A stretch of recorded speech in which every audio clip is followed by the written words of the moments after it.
Shalom jemaat Tuhan. Hari ini, pagi ini kita akan kembali mendengar firman mengenai dengan tema The Lost One.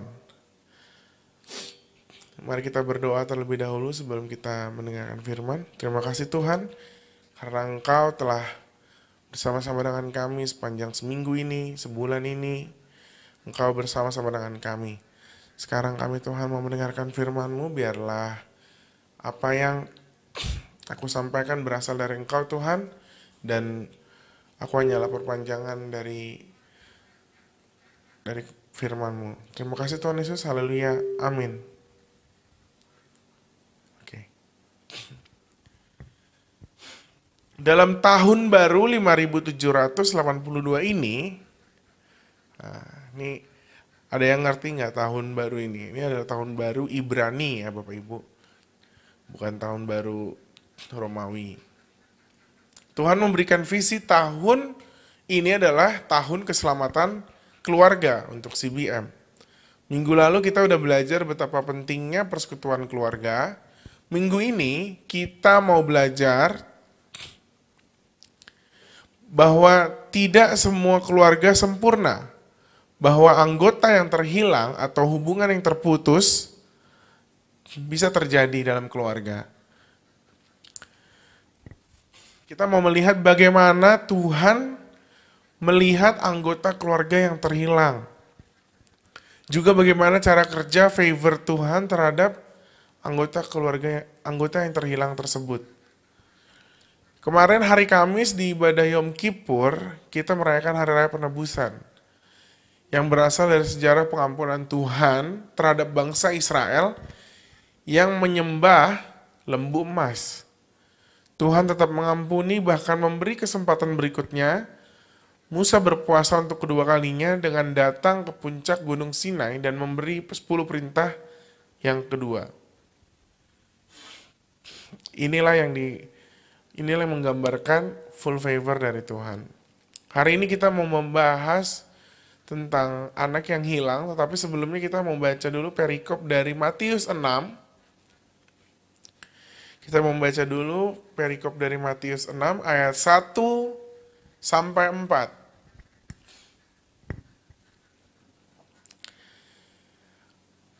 Oke, kita akan baca dari ayat 1 sampai 4. Ingatlah, jangan kamu melakukan kewajiban agamamu di hadapan orang supaya dilihat mereka. Karena jika demikian, kamu tidak beroleh upah dari Bapamu yang di surga.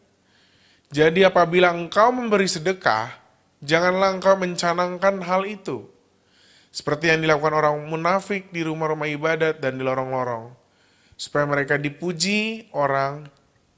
Aku berkata kepadamu, sesungguhnya mereka sudah mendapat upahnya. Tetapi jika engkau memberi sedekah, janganlah diketahui tangan kirimu apa yang diperbuat tangan kananmu. Hendaklah sedekahmu itu diberikan dengan tersembunyi, maka Bapamu yang melihat yang tersembunyi akan membalasnya kepadamu. Siapa sering menonton TV? Atau dulu mungkin ya, karena zaman sekarang mungkin udah lumayan jarang orang menonton TV. Nah, biasanya di TV ini suka ada namanya acara reality show. Kenapa reality show dibilang? Karena show yang berdasarkan realitas. Show yang tidak dibuat-buat. Siapa yang sering terharu atau menginginkan apa yang terjadi pada reality show tersebut terjadi dalam hidup kita? Contohnya, bedah rumah atau uang kaget dan lain-lain sebagainya. Orang yang membantu, dikasih bantuan apapun. Banyak orang berjualan kisah sedih. Sekarang ini banyak orang berjualan kisah sedih atau membuat sesuatu yang kontroversial. Kalau dulu orang membuat sesuatu kontroversial itu di TV atau radio melalui gosip gitu ya. Tapi sekarang gampang banget bikin viral. Cukup pakai handphone aja bisa viral. Entah kita bikin komen-komen yang sangat-sangat luar biasa, terlihat kurang etis misalnya. Kita selalu tertarik pada apa yang ada di depan layar kita. Dulu layar TV, sekarang layar handphone. Dan kita juga suka menampilkan apa yang baik dari diri kita di layar orang lain. Di layar handphone orang lain melalui media sosial. Hidup kita sekarang digantikan ya, oleh halaman depan media sosial. Ada halaman depan Facebook lah, ada halaman depan Instagram, home bilangnya. Tulisannya home, halaman depannya itu tulisannya home. Padahal bukan rumah yang sejati, itu adalah rumah yang palsu Bapak Ibu. Orang selama ini selalu mengira bahwa untuk tampil di depan orang itu adalah seperti sebuah rumah. Karena memang sadar atau tidak sadar kita itu hidup di zaman di mana orang menyukai kita adalah kebutuhan. Ya memang orang senang bila hidupnya disukai banyak orang. Tapi menggantungkan hidup kepada like dan approval orang lain adalah kehampaan yang tertunda Bapak Ibu. Dan apa yang terjadi bila kita terlalu menaruh diri kita, nilai diri kita dalam opini orang lain? Banyak dari kita hidup yang ingin disaksikan banyak orang, ya. Semua orang ingin diperhatikan, bahkan itu adalah kebutuhan manusia yang sangat dasar. Tapi ketika kita hanya memperlihatkan bagian-bagian terbaik dalam hidup kita hanyalah terlihat dari bagian itu. Tapi tidak ada yang benar-benar mengenal kita. Makanya banyak orang yang merasa hampa hidupnya. Padahal dia postingannya bagus terus. Sebentar di Korea, sebentar di Cina, sebentar di Singapura. Di home-nya dia, ya kalau di Instagram itu, di home-nya, rumahnya, itu adalah sesuatu hal yang dia tunjukkan. Tapi dia nggak pernah menunjukkan hal yang lain, yaitu dirinya dia yang sejati. Dan itu membuat kita hampa karena orang hanya mengira kita itu hidupnya enak-enak aja. Makanya ketika nanti kita datang minta bantuan atau apapun itu, kerjasama, orang mengira kita seperti apa yang ada di halaman depan kita, halaman depan Facebook kita. Sama saja seperti orang sering bertepuk tangan untuk yang kelihatan.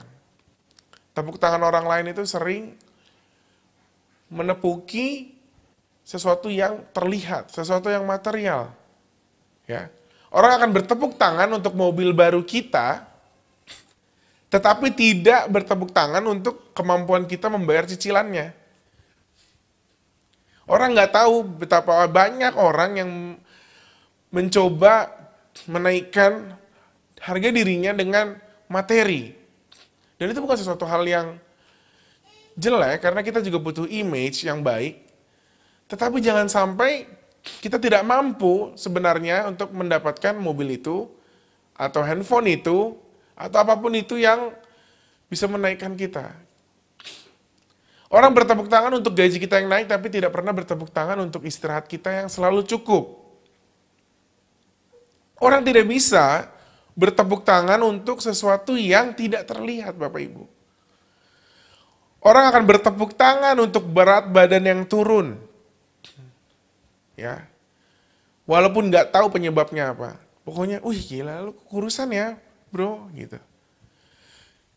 Bahkan kalau kita mau selalu dipuji, bisa dites, Bapak Ibu.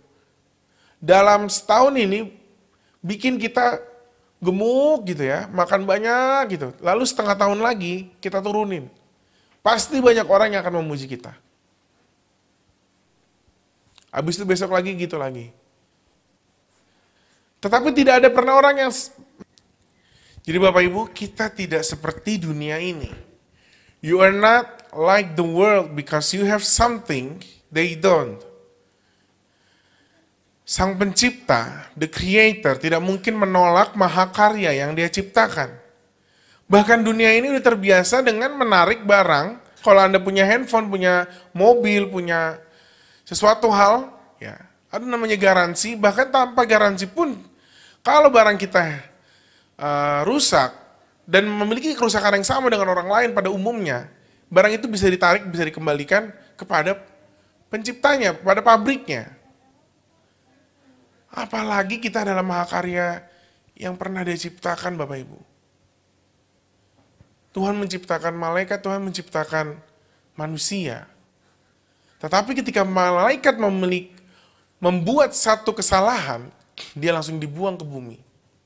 Dia diberikan hukuman. Tapi manusia, bahkan pada saat ini pun bila Bapak Ibu sedang melakukan kesalahan, Tuhan tetap selalu menerima Bapak Ibu.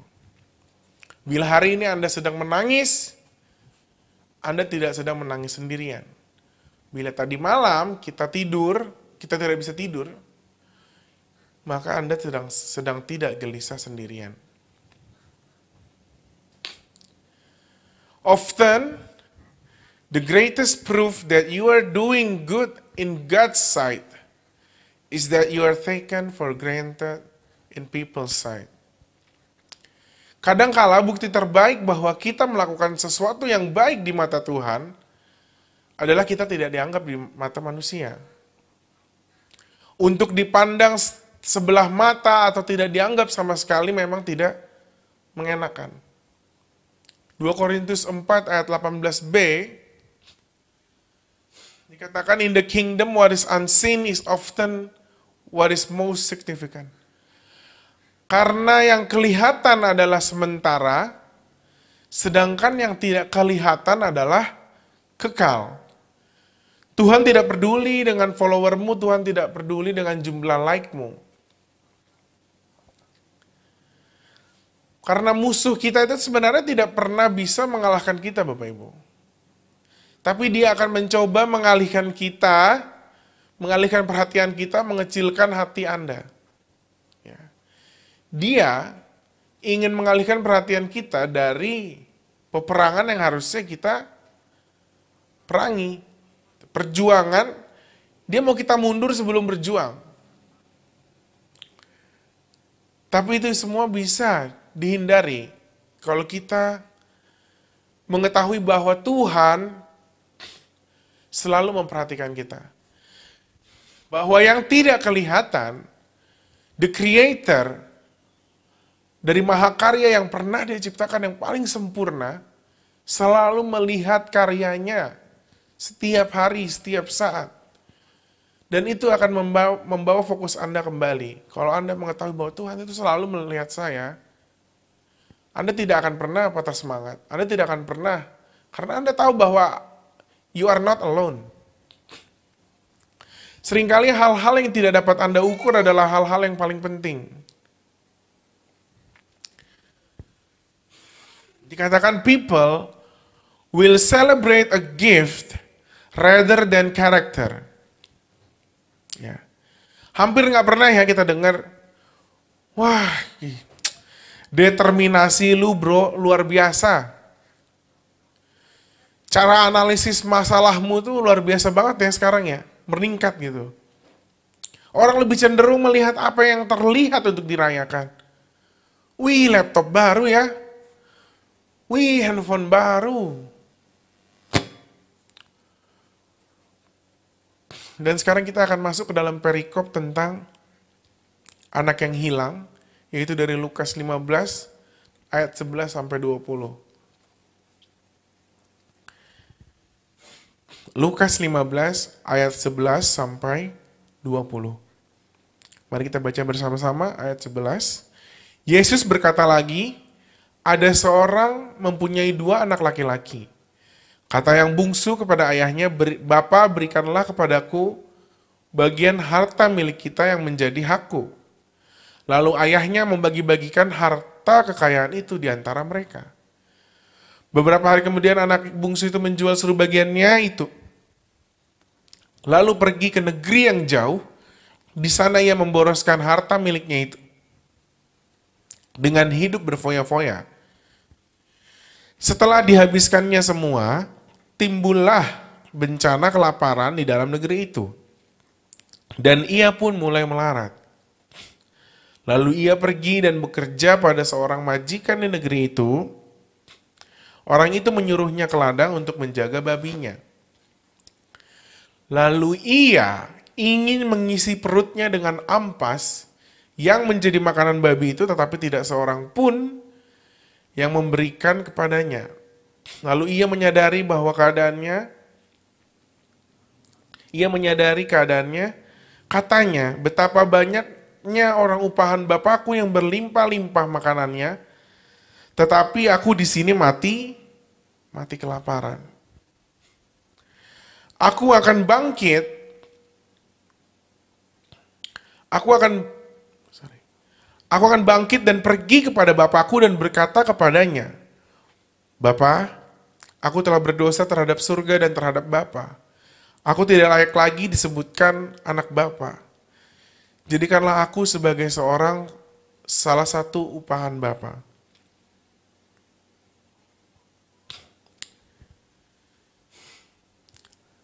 Maka bangkitlah ia dan pergi kepada bapaknya, namun ketika ia masih jauh, ayahnya telah melihatnya. Lalu tergeraklah hatinya oleh belas kasihan. Ayahnya itu berlari mendapatkan dia, lalu merangkul dan mencium dia. Ya, banyak sekali ya. Mungkin kalau di sekolah minggu pun udah banyak orang yang sudah pernah mendengar cerita ini, ya, atau bahkan udah bosan. Jadi intinya si anak yang hilang ini berakhir di tempat di mana ia makan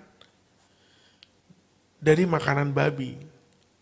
Bahkan dikatakan untuk makan makanan babi pun dia tidak diizinkan. Kalau nggak izin gitu, karena babinya nanti nggak makan gitu. Kalau babinya nggak makan, dia nggak gemuk, itu menjadi kerugian bagi pemiliknya. Jadi dia ada di poin di mana babi lebih penting dari hidupnya.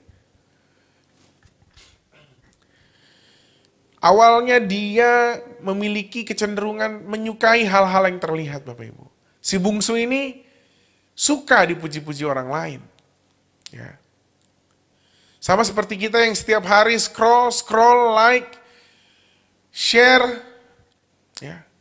Kita sedang memberi makan jiwa kita dengan sampah dari media sosial. Makanya dibilang itu namanya feeds. Kalau kita pakai aplikasi Instagram atau apa tuh ya, dia pakai bahasa Inggris, Facebook, dibilangnya feeds. Karena memang kita makan dari situ. Tiap hari kita lihat handphone, di kamar mandi kita lihat handphone, di ruang makan kita lihat handphone, dimanapun kita lihat handphone. Pendapat orang lain menjadi kebutuhan kita. Ya. Makanya ketika kita nanti tiba-tiba dapat komen yang kurang baik, membuat orang lain yang membuat komen kurang baik itu menjadi seperti seorang yang jahat banget gitu di mata kita. Padahal mungkin aja dia lagi mengatakan yang sebenarnya. Zaman sekarang pun banyak orang lebih suka terlihat benar di media sosial, tapi tidak benar-benar memiliki hubungan dengan Tuhan. Ya. Banyak sekarang di Instagram itu, ya, beberapa yang saya kenal juga bikin quotes lah, bikin konten gitu ya. Saya sih berpikirnya positif supaya oh ya udah gitu, ada konten tentang Tuhan, ya itu untuk mengimbangi konten tentang dunia. Konten-konten yang membuat kita iri gitu, atau dengki, atau berkata-kata yang kasar, berpikir yang aneh-aneh gitu ya. Tapi kita juga harus memeriksa diri kita. Jangan sampai kita menyampaikan firman Tuhan melalui media sosial, tapi hubungan pribadi kita sama Tuhan tidak sedekat itu.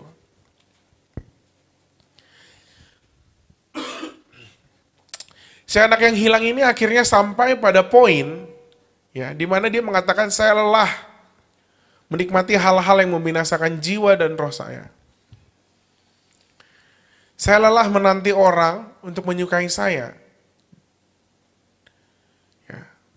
Saya lelah caper dengan orang yang sebenarnya tidak memperhatikan saya. Ya. Kalau kita tahu betapa buruknya kalau kita menggantungkan perasaan kita, hati kita, pikiran kita kepada ketertarikan orang kepada kita, kepada jumlah like, kepada jumlah views. Betapa mudahnya iblis bisa menghancurkan, bisa mematahkan semangat kita, dan sehingga kita berhenti hidup untuk menjalani nubuat, janji yang Tuhan sudah berikan kepada kita. Kalau kita perhatikan baik-baik ya Bapak Ibu, di Lukas 15 ayat 18 dikatakan, aku akan bangkit dan pergi kepada Bapakku dan berkata kepadanya. Perhatikan baik-baik. Bagaimana dia lagi menyiapkan kata-kata yang sesungguhnya dia gak perlukan Bapak Ibu.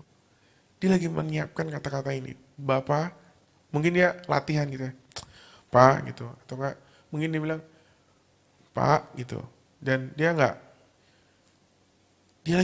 lagi berlatih untuk ngomong sama papanya untuk kata-kata yang sesungguhnya tidak dia perlukan. Tapi karena ketidaktahuannya, karena dia menyamakan perbuatannya, kesalahannya dengan nilai dia di mata ayahnya. Dia pikir dengan dia berbuat salah, dengan dia pergi, itu akan membuat nilainya turun di mata ayahnya. Kita tidak boleh menyamakan apa yang Tuhan lihat, apa yang Bapa lihat dengan apa yang dunia lihat. By the way, perikop ini tidak pernah menyebutkan bahwa hati anak ini bertobat. Boleh dibaca, boleh dilihat. Alkitab hanya mengatakan bahwa dia mulai kelaparan. Dikatakan nih di ayat, bentar ya, ayat 16 di BEMK dikatakan ia begitu lapar. Kadang-kadang walaupun kita datang dengan alasan yang salah kepada Tuhan, even if our motives is wrong, God still wants to meet us. Tuhan tetap mau menerima kita. Tuhan tetap mau menemui kita. Tuhan tetap mau mendengarkan kita. Walaupun dengan alasan yang salah. Walaupun kita datang ke gereja untuk makan doang. Walaupun kita datang ke gereja untuk sembako. Walaupun kita datang ke gereja untuk dapetin pasangan, walaupun kita datang ke gereja untuk lihat musiknya, untuk hiburan, walaupun kita datang ke gereja karena suka dengerin lagu-lagu rohani, walaupun kita melihat streaming dengan alasan ya nggak ada lagi emang lagi nggak ada kerjaan aja gitu. Terus kita ngeliat, walaupun dengan alasan yang salah, tapi kalau kita kembali, Tuhan selalu melihat kita. Tuhan selalu menerima kita kembali. Walaupun alasan kita itu karena lapar, Tuhan selalu melihat kita. Walaupun kita baru datang pada saat kita butuh uang, Tuhan selalu menerima kita. Walaupun kita sedang tiba-tiba mengalami sakit, atau mendapatkan masalah yang mendadak, atau ada kedukaan, baru kita datang kepada Tuhan. Even if our motives are wrong, God still wants to meet us. Alkitab tidak pernah mencatat bahwa dia bertobat hatinya. Tapi dia dikatakan ia begitu lapar. Ya. Lalu di Lukas 15 ayat 20 dikatakan ketika ia masih jauh, ayahnya telah melihatnya. Katakan sama-sama, ayahku melihatku. Lebih keras lagi, ayahku, Bapakku telah melihatku. Dan dikatakan ayahnya itu berlari mendapatkan dia, lalu merangkul dan mencium dia. Kalimat ayahnya telah melihatnya ini sama seperti saat ini Bapa sedang melihat dan mengatakan kepadamu bahwa aku melihatmu anakku. Aku melihat apa yang tidak dilihat orang lain.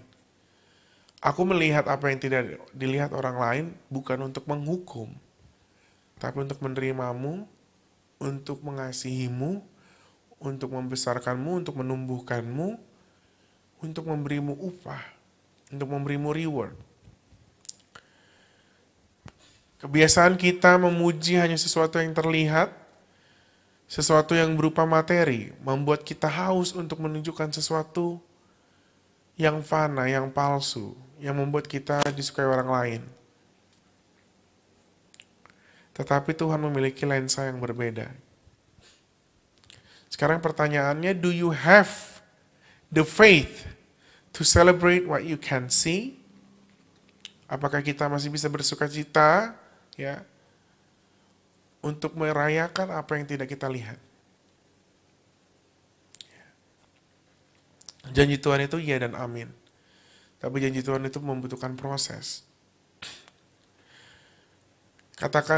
Kita bisa mengatakan bahwa aku bersuka cita hari ini karena aku bisa menyaksikan khotbah melalui streaming. Aku masih bisa beribadah.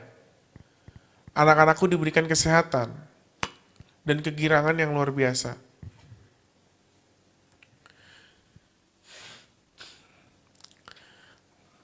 The Father sees you through the finished work of Jesus Christ. Yeah. He saw all the things you were going to do and He forgave you before you even did them. Bapa kita melihat kita melalui karya yang telah selesai dari pengorbanan Yesus Kristus. Ya. Sama seperti orang yang memiliki kacamata, Bapak Ibu. Tuhan melihat kita melalui lensa yang berbeda dari lensa yang digunakan dunia ini. Kenapa kita merasa kalau kita tidak bisa kembali kepada Tuhan walaupun kita sudah lagi melakukan dosa? Membuat kita tidak mau kembali, bahkan makin menjauh. Ada masalah malah semakin menjauh. Ya. Masih mending ada orang-orang yang kalau ada masalah dia kembali ke Tuhan. Tapi ada juga beberapa orang yang makin ada masalah, dia makin jauh dari Tuhan. Karena dia pikir Tuhan itu melihat dirinya itu seperti cara dia melihat orang lain. Sama seperti kita menghakimi orang lain, seperti juga itu Tuhan menghakimi kita. Enggak, Bapak Ibu. The Father sees you through the finished work of Jesus Christ. Karya Tuhan, penyelamatan yang paling luar biasa itu sudah selesai. Dan itu menjadi lensa bagi Bapa melihat kita. Dia bahkan sudah mengampuni kita sebelum kita melakukan kesalahan. Dia sudah tahu kita akan melakukan kesalahan, tapi Dia tetap akan mengampuni kita. Itulah favor of God, itulah grace of God. Karena kenapa? Kenapa Tuhan begitu besar kasihnya kepada kita? Karena Tuhan melihat gambar dirinya di dalam kita. God sees Himself in you. Bagaimana mungkin Tuhan membiarkan begitu saja mahakarya yang paling ajaib dari 1 juta peluang orang untuk menjadi manusia, kamu menjadi salah satu manusia yang paling beruntung. Kamu mengalahkan 1 juta, 2 juta, 10 juta sel-sel di rahim ibumu. Kalau bukan pekerjaan Tuhan, kalau bukan rencana dari Tuhan, apalagi? Walaupun kita tidak mengetahui apa yang mungkin akan kita kerjakan, akan kita raih, tapi kita harus tahu bahwa Tuhan itu merancangkanmu bukan untuk kecelakaan, tapi untuk kebaikan. Itu sebabnya tidak ada yang bisa menghalau kita dari kasih Tuhan. Karena Tuhan melihat dirinya di dalam kita. Maka dari itu Bapak Ibu, kesimpulannya adalah ketika kita lebih peduli tentang apa yang orang lain pikirkan tentang kita akan menjadi budak dari pendapat orang lain. Kita menjadi pemburu pengaruh, cloud chaser. Perlu diingat bahwa musuh kita itu sudah dikalahkan Bapak Ibu. Dia tidak bisa mengalahkan kita. Tetapi dia bisa mengalihkan perhatian kita atau mematahkan semangat kita. Yang terakhir, saya mau mengatakan bahwa Di Lukas 12 ayat 7. Tuhan mengatakan bahwa rambut kepalamu pun terhitung semuanya. Karena itu jangan takut karena kamu lebih berharga daripada banyak burung pipit. Bicara mengenai menghitung kepala rambut itu berbicara tentang apa? Tentang proximity, Bapak Ibu. Apa itu proximity? Tentang kedekatan, tentang jarak. Tidak ada orang yang bisa menghitung rambut orang lain dari jauh. Artinya sebenarnya Tuhan itu dekat. Kalau tadi di perikop tentang anak yang hilang, ayahnya melihatnya dari jauh. Dari jauh aja ayahnya udah langsung berlari, Bapak Ibu itu ngelihat dia. Dia nggak ngelihat bahwa itu adalah anak yang gagal. Dia tidak melihat bahwa kita adalah manusia yang brengsek, manusia yang tidak tahu diri, manusia yang tidak bisa diampuni, manusia yang gagal di mata, bahkan di mata orang tua kita, atau di mata dunia, di mata guru kita, di mata orang lain, di mata abang kita, di mata adik kita, tante kita, keluarga besar kita. Tapi ketika dia melihat kita, Bapak Ibu, ketika Tuhan melihat kita, Tuhan sedang melihat mahakarya yang kembali.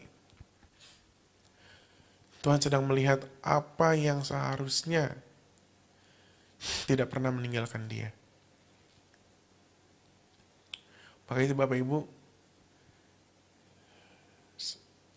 selalu kita mendekat sama Tuhan, kembali sama Tuhan. Seberapapun kita salah. Walaupun dalam kesalahan kita sekalipun, di tengah-tengah kita salah. Walaupun alasan kita, motif kita, walaupun kita kembali kepada Tuhan dengan alasan yang salah sekalipun. Aku udah gak punya uang, Tuhan, udahlah bantu aku Tuhan. Kadang-kadang kita sebagai manusia tuh lucu ya, kepada Tuhan itu kadang-kadang seperti nggak kepada Tuhan gitu. Saya sendiri seperti itu gitu. Kadang-kadang saya kayak ngomong sama sahabat saya sendiri gitu. Itu berbeda-beda pada setiap kita untuk hubungan dengan Tuhan secara pribadi. Saya sering mengatakan, Tuhan, aku udah capek nih. Aku udah coba ini, aku udah coba itu, aku udah ini gitu. Aku ingin ini Tuhan, aku ingin itu. Dan ini harusnya nggak boleh disampaikan oleh hamba-hamba Tuhan gitu ya, maksudnya. Tapi ya itulah yang terjadi gitu, bahwa hamba Tuhan pun kadang-kadang mengeluh. Kadang-kadang datang kepada Tuhan dengan permintaan yang salah. Kadang-kadang kita datang kepada Tuhan dengan sesuatu hal yang konyol. Tapi itu berbicara juga tentang kedekatan kita sama Tuhan. Kalau kita bisa berbicara apa adanya yang ada di hati kita, Tuhan lebih suka itu daripada kita berpura-pura bersih, berpura-pura untuk suci gitu ya. Di depan orang, wih, ini anaknya baik ya, enggak. Tuhan lebih suka yang melihat kamu dengan segala kebusukanmu datang, lalu mengaku, Tuhan aku bikin ini, aku bikin ini. Bahkan ketika dirimu sedang memabuk-mabukan pun, kalau kamu ingat Tuhan, kalau Tuhan datang dalam mimpi, ataupun dalam tiba-tiba, kok hati gue kayak digerakkan sama Tuhan ya. Berdoa Bapak Ibu. Jangan tunda karena kita nggak pernah tahu akhir dari dunia ini akan seperti apa. Ya, tanda-tandanya sudah semakin dekat. Jangan sampai hati nuranimu sudah menjadi batu, sehingga tidak bisa lagi kembali kepada Tuhan. Karena juga ada saatnya ya. Apalagi kalau misalnya kita sudah tidak ada di dunia ini, sudah mati, sudah meninggal, itu sudah tidak lagi pengampunan. Apa yang terjadi? Ya udah, catatannya udah selesai. Nggak bisa direvisi lagi. Tapi mumpung kita masih hidup, walaupun kita baru saja nih, pada saat Bapak Ibu sedang menonton video ini dan Bapak Ibu melakukan kesalahan, tapi Bapak Ibu mau bertobat, itu bisa terjadi. Atau bahkan bukan mau bertobat, karena lapar, karena butuh sesuatu, berdoa sama Tuhan. Tuhan bisa kasih. Tapi ingat bahwa Tuhan juga menginginkan hubungan pribadi sama kita. Dia menginginkan juga pertumbuhan. Karena manusia harus bertumbuh. Nggak bisa kita bayi terus. Nggak bisa kita minta terus, nangis doang, langsung dikasih. Nangis doang, jangan kita seperti Kristen bayi. Nangis, berharap dikasih, nangis berharap dikasih. Atau kita Kristen remaja, ngambek baru dikasih.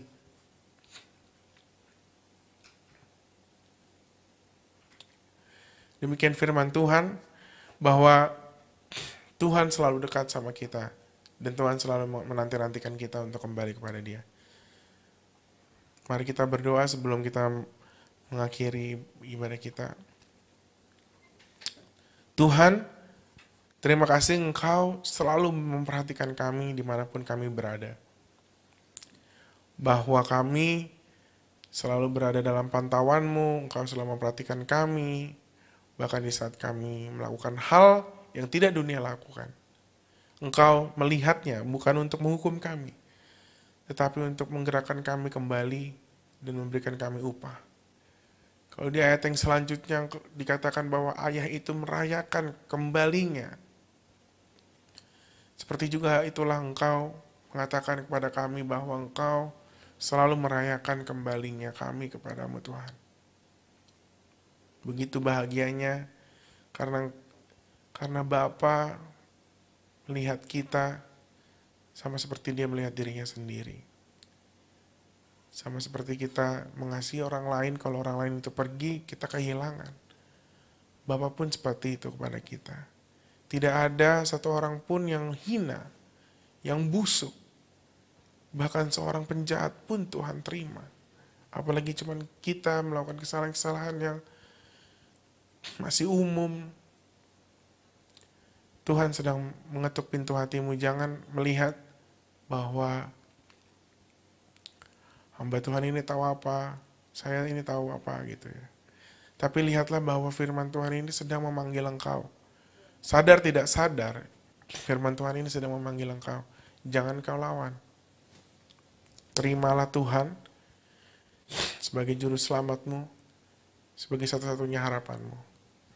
Terima kasih Tuhan untuk pagi hari ini. Kiranya setiap yang mendengar firman ini Tuhan diberkati dan diselamatkan. Terima kasih Tuhan Yesus. Haleluya. Amin.